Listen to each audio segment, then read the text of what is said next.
Certaines personnes vivent leur vie comme si c'était éternel, comme si elles avaient toute la vie devant elles. Peut-être toi aussi tu vis ta vie comme ça. Moi je me dis qu'à un moment donné, on doit se poser la question que bon, c'est que je meurs demain, qu'est-ce que j'aurai accompli, qu'est-ce que j'aurais fait, comment est-ce que les gens vont se souvenir de moi.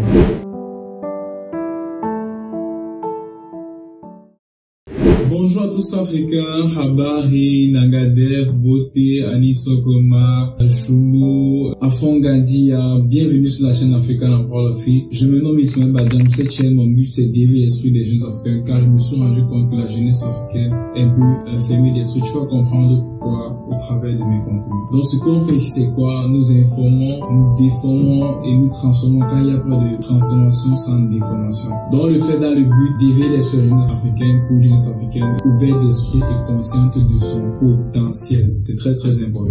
Donc je t'invite déjà à t'abonner sur la chaîne, de me laisser un pouce bleu et d'activer la cloche de notification pour ne rater aucune de mes prochaines vidéos. Certaines personnes vivent leur vie comme si c'était éternel, comme si elles avaient toute la vie devant elles. Peut-être toi aussi tu vis ta vie comme ça. Moi je me dis qu'à un moment donné, on doit se poser la question que bon, c'est que je meurs demain, qu'est-ce que j'aurai accompli, qu'est-ce que j'aurais fait, comment est-ce que les gens vont se souvenir de moi, est-ce que je vais mourir avec un sentiment de fierté, de bonheur, de gratitude en fait. Moi je suis passé à côté de la mort et j'ai compris que j'ai pas toute la vie devant moi et que je dois me bouger le cul maintenant. Je vais te raconter une histoire et tu vas mieux comprendre. Le 19 décembre 2021, j'étais chez mon ami, on avait planifié de partir à la salle de sport à 21h, mais avant ça on devait cuisiner. On a cuisiné, on a acheté la boisson et tout, et on a fini de cuisiner vers minuit. Et puis vers minuit qu'on a fini de cuisiner, je lui ai dit que bon, c'est vrai qu'on a fini tard, mais il faudrait qu'on parte à la salle de sport. Il me dit non, on ne peut plus partir à la salle de sport. Pourquoi? Parce que j'ai faim et il se fait déjà tard. C'est lui qui me dit qu'il a faim et il se fait déjà tard. Je lui dis non, il s'est dit qu'on devait partir à la salle de sport. C'est vrai qu'on a pas pu respecter l'heure parce qu'il y a certaines circonstances qui sont présentées devant nous. On doit être discipliné, on doit partir à la salle de sport. Lui me dit que non, que lui il a faim. Je dis non, toi manger après la salle, partons d'abord à la salle de sport. Donc là, on part à la salle de sport. Il a fini par accepter, on part à la salle de sport. Ce que je fais c'est quoi? Je travaille les jambes. Ce jour-là, je travaille les jambes. Donc, j'ai commencé à travailler les jambes. J'ai fini ma séance de jambes. Lui aussi, il avait fini sa séance. Et quand j'ai fini la main, quand j'ai fini ma séance de sport, ce que je fais souvent, c'est que je travaille les abdos pendant 10 minutes comme ça. Donc, je suis parti sur des chaises où on travaille les abdos, les chaises en fait comme ça. J'ai commencé à travailler les abdos. Et quand j'ai fini, je suis parti sur une autre chaise en fait pour travailler les abdos. Alors que j'avais déjà fini ma séance, je pouvais bien monter. Donc là, je suis parti sur cette chaise-là. Sur la chaise-là, il y avait un fer là qui était un peu déplacé comme ça, j'ai pas vu. Et je me suis assis, j'ai mis mon doigt comme ça. Ce fer-là a coincé mon doigt. Avec mon poids, je me suis assis dessus avec le poids de mon corps. À cette époque-là, il faisait 90 kilos, imaginez-vous un peu. 90 kilos à 91 kilos comme ça. Donc ça fait tac. Ça a coincé mon doigt, ce fer, ça fait tac. Et mon doigt s'est coupé en deux. Ici. Ça s'est coupé comme ça en deux.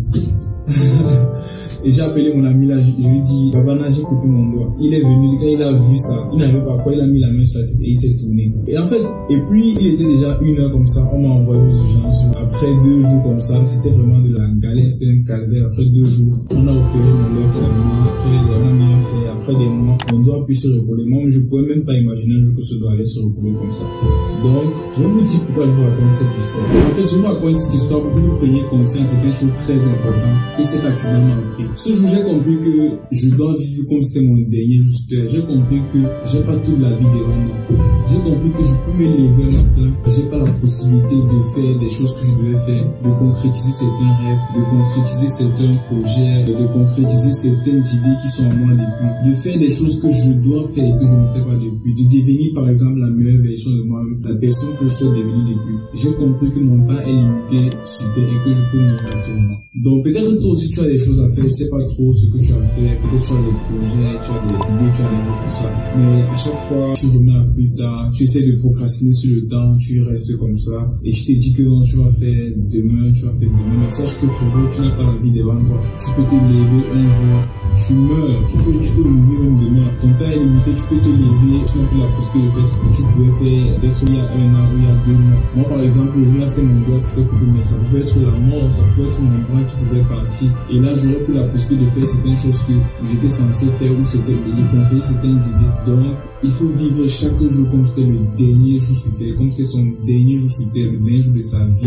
J'avais suivi quelque part, on disait que le cimetière, c'est l'endroit où il y a plus de richesse, c'est l'endroit où il y a plus des meilleures idées, des meilleures réalisations, car il y a beaucoup de personnes qui meurent avec des idées qui n'ont jamais concrétisé, des rêves qui n'ont jamais réalisé, des réalisations qui n'ont jamais réalisé, tout ça. Parce que ces personnes-là, peut-être qu'elles étaient vivantes, elles n'ont pas fait ce qu'il fallait faire.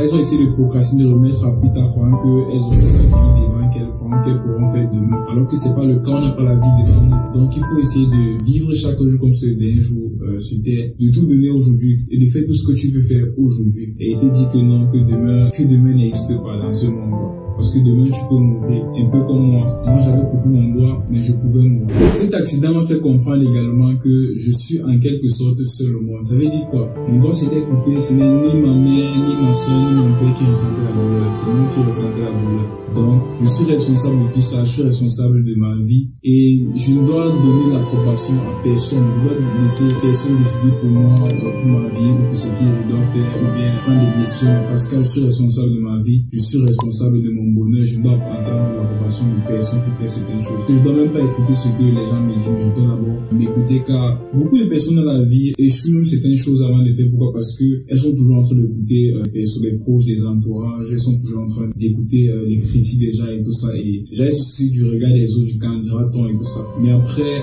c'est ta vie, tu dois vivre ta vie comme tu l'entends et tu dois t'en foutre un peu en quelque sorte du quand dira-t-on, quoi, du regard des autres. Mais déjà, tu dois attendre l'approbation de personne pour voir qu'est-ce que tu dois faire. Tu dois vivre ta vie comme tu dois la vivre, comme tu l'entends, et savoir que tu es responsable de ta vie et que personne ne doit te faire des choses à ta place. En fait, cet accident, pour moi, c'était l'une des meilleures choses qui m'est arrivée dans ma vie. Pourquoi? Parce que c'est une très belle expérience. Ça m'a fait comprendre pas mal de choses. J'ai tiré des leçons de cet accident et j'ai compris que les difficultés, les choses qui arrivent dans la vie, les difficultés, les épreuves, tout ça, sont des choses qui viennent pour nous rendre forts, pour nous préparer pour la vie et pour nous apprendre certaines choses. Ça vient pour nous enseigner, en fait, et c'est à nous de voir ça. Alors pourquoi il faut toujours regarder le côté positif des choses, toujours être optimiste et regarder le bien dans tout ce qui arrive dans la vie, quoi. Genre, tout ce qui vient de mal, ça vient avec un bien. Alors, il faut toujours regarder ça. Et j'ai compris également que tu dois transformer mes difficultés en énergie, en motivation, genre, que ce soit des échecs, des difficultés, des épreuves, tout ça. En fait, tout ça, tu dois transformer ça en motivation, en énergie pour pouvoir avancer dans la vie, en fait, et être concentré sur ce que tu dois faire.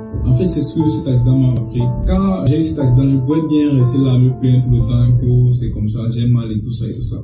Je pouvais rester me plaindre, mais ça ne pouvait rien changer. Donc, ce qu'il fallait faire, c'était de regarder le côté positif des choses, d'apprendre ce que j'ai à apprendre et de profiter de cette belle expérience parce que c'est pas donné à tout le monde, en fait. Et en fait, je crois que c'était un peu tout pour cette vidéo. J'espère que ce partage d'expérience va inspirer certaines personnes, va les motiver, leur apprendre certaines choses. À très bientôt pour une prochaine vidéo.